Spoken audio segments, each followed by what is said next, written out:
Primo Interpares, poveretti. Coraggio, primo Interpares, appuntamento del mercoledì. Sapete, quando dico queste cose rientriamo dalla pubblicità. Gruppo TV7, siamo in diretta sulla pagina Facebook e siamo in diretta anche, sono le 23 e 8 minuti, minuto più, minuto meno. Ritorno da Dennis perché mi ha detto che ne arrivano moltissimi messaggi. Dennis, leggiamoli.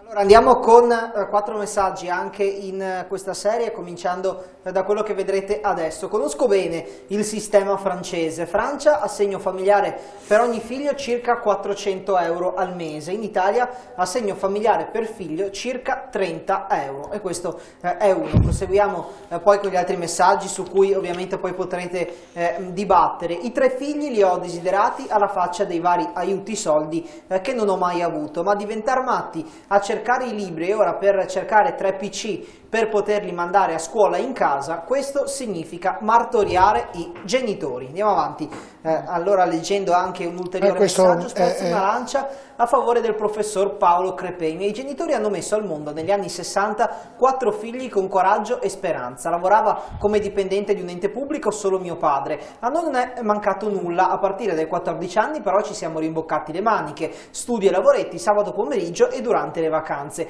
Alta Padovana, coetaneo del prof Giampiero dalla Zuanna. E poi andiamo con... Lei, aspetta, ha intuito chi è? Ah, non ha intuito, prego. È un coetaneo. Parlate di aiuti ai figli e intanto ipotecate il loro futuro con le tasse future. Ecco un motivo per il quale non fare figli. Allora, io ritorno un attimino per sentire ovviamente da Amazon se ha qualche altro dato, qualche numero da poterci ragionare, o ha esaurito le sue schede perché ne aveva preparate molte. No, ci sono poi le schede per l'Italia, ma credo che i ragionamenti che stiamo facendo siano questi, cioè al di là dei numeri che confermano tutta una serie di, come dire, notizie che abbiamo, di sensazioni che abbiamo, il vero problema è tornare a produrre ricchezza, direttore. Se noi non produciamo ricchezza non andiamo da nessuna parte, cioè non distribuiamo niente, gli ultimi resteranno ancora più ultimi e i primi saranno ancora più primi, quindi non andiamo da nessuna parte. Occorre reimpostare una serie di valori in questa nostra società per riprendere. Io do un altro dato, direttore, che è sintomatico. Abbiamo parlato del calo demografico, commenti fatti tutti veri. Io do anche un altro dato che per me è drammatico, di cui nessuno ne parla.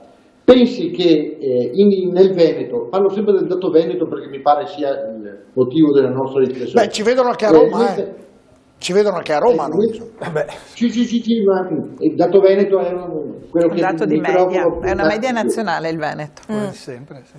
Esatto, pensi che gli occupati in Italia sono calati di 460.000 nel 2020, occupati dipendenti e occupati indipendenti. Nel Veneto sono calati di 52.000, quindi siamo nella solita percentuale veneta rispetto al resto d'Italia.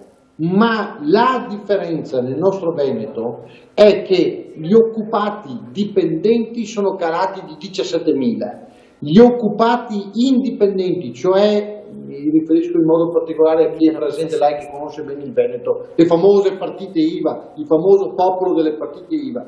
Pensiamo che nel Veneto queste sono calate nel 2020 di 35.000, cioè un lavoratore dipendente, 2 lavoratori autonomi. L'opposto dell'Italia, dove sono calati 2 lavoratori dipendenti e un indipendente. Perché porto questo come esempio? Perché se noi non riusciamo a dare una spinta nuova, diversa a questa nostra società, veneta in particolare, ma che non è solo quella veneta, evidentemente l'abbiamo appena detto, noi rischiamo di non riuscire più a produrre quella ricchezza che consente poi una redistribuzione per mettere tutti allo stesso punto di partenza. Sentite, io prima ho fatto una considerazione abbastanza banale, anzi non prima, l'ho fatta tempo fa, che poi è stata smentita questa sera più che mai.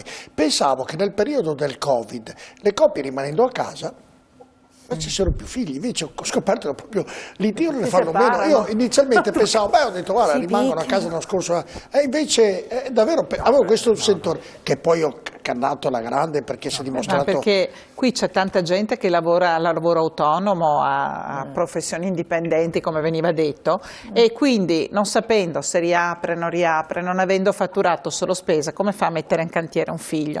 No, è vero, ma io pensavo, se sono a casa, comunque, una volta si diceva, mi dicevano i nonni, non c'era la televisione. Il dipendente pubblico è diverso. Comunque in tutta Europa c'è stata una diminuzione dei figli. No, è vero, professore, però il mio pensiero era... E questo fa capire una cosa che l'abbiamo detto spesso questa sera, cioè che il fatto di aver figli, del non aver figli, fa molto rima con l'incertezza. Per questo si parlava prima che è importante, specialmente nella prima fase della vita, prima dei 30 anni, accelerare il fatto di dare certezze alle persone. Però volevo dire una cosa, se posso, con riferimento al discorso che si diceva prima di come fare a dare i servizi, i soldi, eccetera. Io credo che se aspettiamo a costruire gli asili nido, eccetera, i figli cominceremo a farli fra 10 anni. E poi, fra l'altro, il nido anche per un comune, spesso è il comune stesso che non lo vuole perché non ha le risorse per gestirlo. Esatto. Quello che forse ci può aiutare per velocizzare questa cosa è un sistema di voucher. Cioè aiutare, far sì che le famiglie, se utilizzano servizi, abbiano un voucher dallo Stato, naturalmente se il servizio è di una certa qualità. Questo può valere fra l'altro non solo per i figli ma anche per l'assistenza degli anziani. Questa sarebbe una cosa che accelererebbe molto. Come si fanno a trovare le risorse? Guardate, non è stato mai detto oggi, è stato detto solo fra le righe.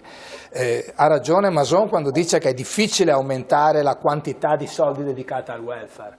Quello che è possibile fare però è cercare di spostare welfare sulla famiglia e almeno non aumentare nel futuro il welfare dedicato agli anziani. Il che vuol dire, è brutto dirlo, ma dovremmo cercare di non fare politiche tipo quota 100, ma fare politiche che permettano alle persone di restare nel posto di lavoro un pochino più a lungo, possibilmente però anche andando a modificare il modo con cui... la dottoressa, non mi ricordo il nome... Salvadori, lei non potrà continuare a fare i turni, a 70 anni è impossibile fare i turni come fa lei adesso, però magari... un lavoro di part time lei potrebbe farlo, invece ora si passa flessibilità in uscita, cioè non ha senso. Mia sorella è passata di colpo da fare 18 ore di scuola tutti i giorni a farne 0. Lei non poteva continuare a 60 anni e 18 ore al giorno faceva 18 ore alla settimana a 0. Era professoressa al Marconi al biennio. Lei non la reggeva più una roba del genere, però se le avessero proposto di passare per 2-3 anni a 9 ore, lei avrebbe detto di sì, magari con un mix pensione e stipendio. Cioè bisogna mettere dei meccanismi di flessibilità. Sentite, siamo in chiusura di trasmissione, i ragionamenti che abbiamo fatto credo siano stati molto costruttivi da parte di tutti. Secondo voi ci sarà una medicina o ci sarà un miglioramento? Dalle previsioni che ha fatto Mason mi sembra di no, però auguriamoci che per una volta Mason sbagli. Ci sarà, la politica darà un contributo, darà una mossa con i soldi che arriveranno al Recovery Fund per migliorare questa situazione che dai numeri che abbiamo e dal risultato che abbiamo ottenuto questa serata è davvero drammatica. Secondo lei, inizio da lei in conclusione della puntata, Salvadori. Non penso di essere la persona più indicata, me lo auguro fortemente. Se no avrebbe, cioè per far sì che si ritorna a una natalità decente, decorosa e non così in decadenza, cosa si potrebbe fare secondo lei, oltre a quello che abbiamo già detto? E tanto per trovare qualche idea, qualcosa in più, hai capito? Io penso che bisogna aiutare il più possibile i giovani ad avere, diciamo, è un modo di dire così, le spalle coperte, ecco, devono essere sicuri di poter contare su un aiuto. Dentro un coordinamento nazionale che deve garantire parità di diritti, bisogna allocare le risorse in modo più possibile vicino ai territori, alle istituzioni, ai comuni, alle regioni, perché rispondano direttamente di un buon utilizzo nei confronti dei cittadini. E secondo me ci sono spazi per una buona revisione della spesa, quella che si chiama spending review, bisogna avere coraggio. Io do solo un dato, in 5 anni, credo, 5-6 anni, sono stati buttati 12-13 miliardi su Alitalia. Non possiamo più permetterci queste cose. Ecco, questi soldi vanno messi qui. Butto solo una cosa di cui abbiamo parlato, solo titolo, aiutiamo i giovani con politiche per la casa, che possano avere un aiuto per avere un mutuo, per avere una casa, uscire dalla famiglia, con il precariato che c'è, con il lavoro che ancora non è sicuro, dobbiamo aiutarli a formarsi una famiglia anche con la casa. Della Giovanna, anche a lei, dalla Giovanna. Proprio un flash, io credo che è stato detto molto sulle politiche familiari, però io i soldi del recovery lo metterei specialmente proprio su un discorso di innovazione e proprio per creare lavoro, perché se c'è lavoro si va avanti, se non c'è lavoro come diceva Amazon, come diceva Amazon, sì. Allora, oggi si pone un problema, ad esempio, delle rette delle case di riposo. Oggi. Sì. Voi pensate tra un po' di anni che cosa sarà? Perché le famiglie non sono in grado di sostenere le rette. Quindi questo per dirvi come dovranno essere impiegati in futuro i denari. Quindi quello che io dico è: ci viene data un'occasione con l'Europa irripetibile. Arrivano questi miliardi, bisogna sfruttarli al meglio. Ci vorrebbe la Venturini sopra lì, allora questo succederebbe come a Casalsalugo con l'alluvione. Quattraro? Io non posso che dire qualcosa attinente a quello che io faccio, cioè la psicologa, psicoterapeuta. Secondo me anche i politici dovrebbero avere in mente di più le esigenze delle donne, perché se noi abbiamo in mente le esigenze delle donne, riusciamo, secondo me, a centrare il centro della famiglia, in qualche modo. Votatele, così vengono elette, si fa una politica. Pensavo che dicesse che anche i politici hanno bisogno di una psicoterapia, il che può anche essere giusto. Dottoressa, aveva dei libri quando è venuto, ci vuole presentare? Sì. A proposito di avere le donne in mente, questo è un testo che è stato tenga pubblicato... fermo che gli facciamo un primo piano, chiedo alla regia se riesce. È un testo che è stato pubblicato 1 anno e mezzo fa e che è stato poi Aspetti uno alla riproposto... volta perché sennò vado via. Sono tutti e due uguali. Tutti e due uguali. Da una casa editrice straniera che era la Routledge, che è una casa di testi scientifici, e riguarda proprio tutti gli aspetti psicologici dell'assistenza alle donne durante il periodo della maternità, perché sappiamo che è un periodo molto delicato. Dove lo possono trovare? Lo possono trovare in libreria, ma è un testo specificatamente per professionisti e quindi insomma forse è più rivolto ai professionisti. Mi va però appunto di dire che c'è un'attenzione sempre crescente anche sia sulle donne, ma sia della politica, secondo me, e anche poi del mondo scientifico, sui bisogni in questa fascia, cioè nel perinatale, dall'inizio della gravidanza e anche da prima, perché tante donne e tante coppie non riescono ad avere figli.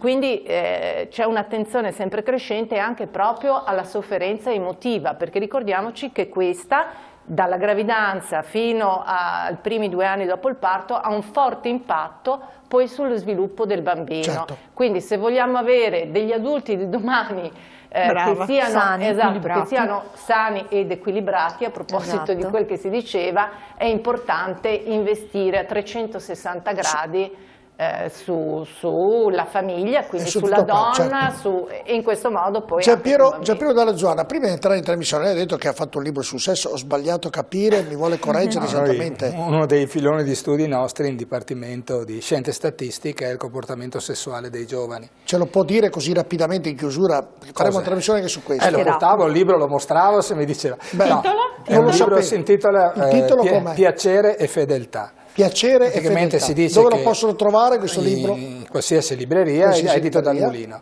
In pratica quello che si dice è che nei giovani c'è stato un incremento della ricerca del piacere, ma nello stesso tempo c'è anche un incremento proprio dell'idea della coppia e l'idea della fedeltà di coppia. E le due cose vanno avanti a braccetto. Prima diceva 10.000, ha dato un numero ragazzi, cosa volete? L'ho sentito fuori. 10.000 è il numero di interviste che abbiamo fatto per poter arrivare a questi risultati. Quindi ricordiamo il titolo, Piacere e fedeltà. Piacere e fedeltà, autori sono Giampiero Dalla Giovanna e Daniele Vignoli, ecco, mio collega di Firenze. Del sesso dei giovani, quindi se qualcuno è interessato può trovarlo in tutte le librerie.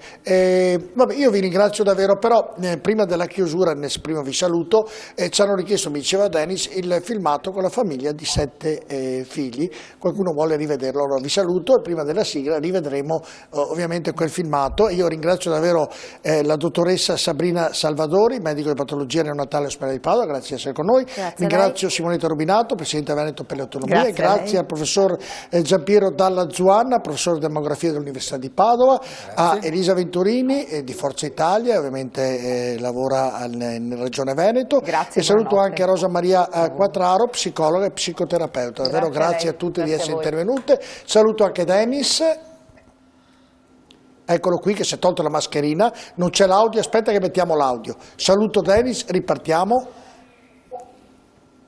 Non lo sento. Niente. Mi sentite? Adesso ti Eccoci sentiamo, Grazie, buona serata anche da parte mia. Bene, ringraziamo la regia in Marco e Nicola, andiamo con il servizio dedicato alla famiglia con 7 figli, che è davvero carino, vi auguro buonanotte, domani 12:15 l'informazione e collegamento dalla protezione civile, sentiremo il Presidente Zaia cosa ci racconterà di questo maledetto Covid.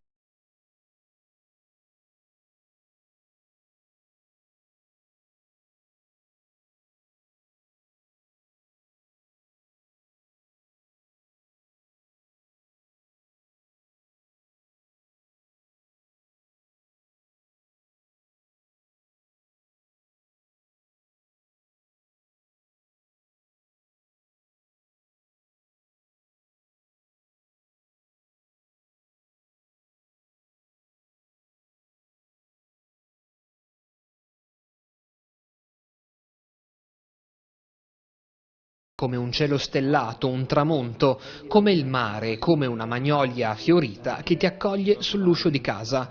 Ma sulla porta di questa villetta colorata, in una via tranquilla del rione Torre a Padova, per Federica ed Edoardo c'è il dono più bello di tutti, i loro figli. Ma non un paio, addirittura 7, dai 16 ai 3 anni, per lo più bambine. Sono Maria, Sofia, Lucia, Betty, Chiara, Benedetta e Paolo. Per Federica ed Edoardo una scelta di vita. Lui ingegnere meccanico, lei docente precaria di storia dell'arte. 26 anni fa, quella che entrambi hanno percepito come una chiamata divina ad avere una vita dedicata alla famiglia. E poi il matrimonio dopo la laurea, quindi la prima figlia, Maria, alla quale sono seguite gradualmente tutte le altre. Una scelta ispirata dalla fede in cui i rebus non sono mancati, soprattutto di natura organizzativa ed economica. Per una famiglia così numerosa i conti non quadrerebbero quasi mai. Oltre il terzo figlio la macchina a 5 posti non basta più, oltre il quarto figlio la prima casa non era più sufficiente, oltre il sesto figlio la seconda casa non era più adeguata come dimensioni e quindi ci sono stati dei passaggi complessi. A guidare Federica ed Edoardo un grande amore verso la famiglia che ad ogni nuova gravidanza ha come raddoppiato l'affetto, ma anche una buona plasticità mentale che gli permette di superare gli ostacoli senza la pressione dell'ansia. Una famiglia numerosa non nasce numerosa, una famiglia numerosa è in continua evoluzione, si crea una famiglia numerosa. Parto la mattina con tanti progetti e poi alla fine della giornata va bene lo stesso, insomma, anche se non si riesce a fare tutto, anche se magari qualche cosa non va come avevo previsto. Inevitabili gli screzi e i piccoli litigi, soprattutto in epoca Covid. Da poco la famiglia si è trasferita nella nuova casa più spaziosa, ma le restrizioni costringono comunque ad una suddivisione degli spazi. Nulla però ripaga di più che ritrovarsi attorno alla tavola tutti assieme, nel clima di affetto ed amore che tiene uniti i rapporti. Forse il momento più bello è la sera, c'è questo momento della cena in cui prepariamo, ceniamo, stiamo insieme. Nel modo di vivere attuale si sono create anche molte aspettative, come di necessità, di comfort, di realizzazione. Questa esperienza per noi è stata una possibilità, un dono. Se è vero che alcune emozioni non si possono raccontare, nulla impedisce di ascoltarle, di provarle attraverso gli occhi ed il sorriso dei bambini, uniti e unici come i delicati petali di una magnolia. Beh, è bello, anche se a volte ci sono delle discussioni, però comunque di sicuro non siamo mai soli. Ci vogliamo bene, però non sempre c'è molta ognuno e ci sono dei litigi, però sì, ci vogliamo bene.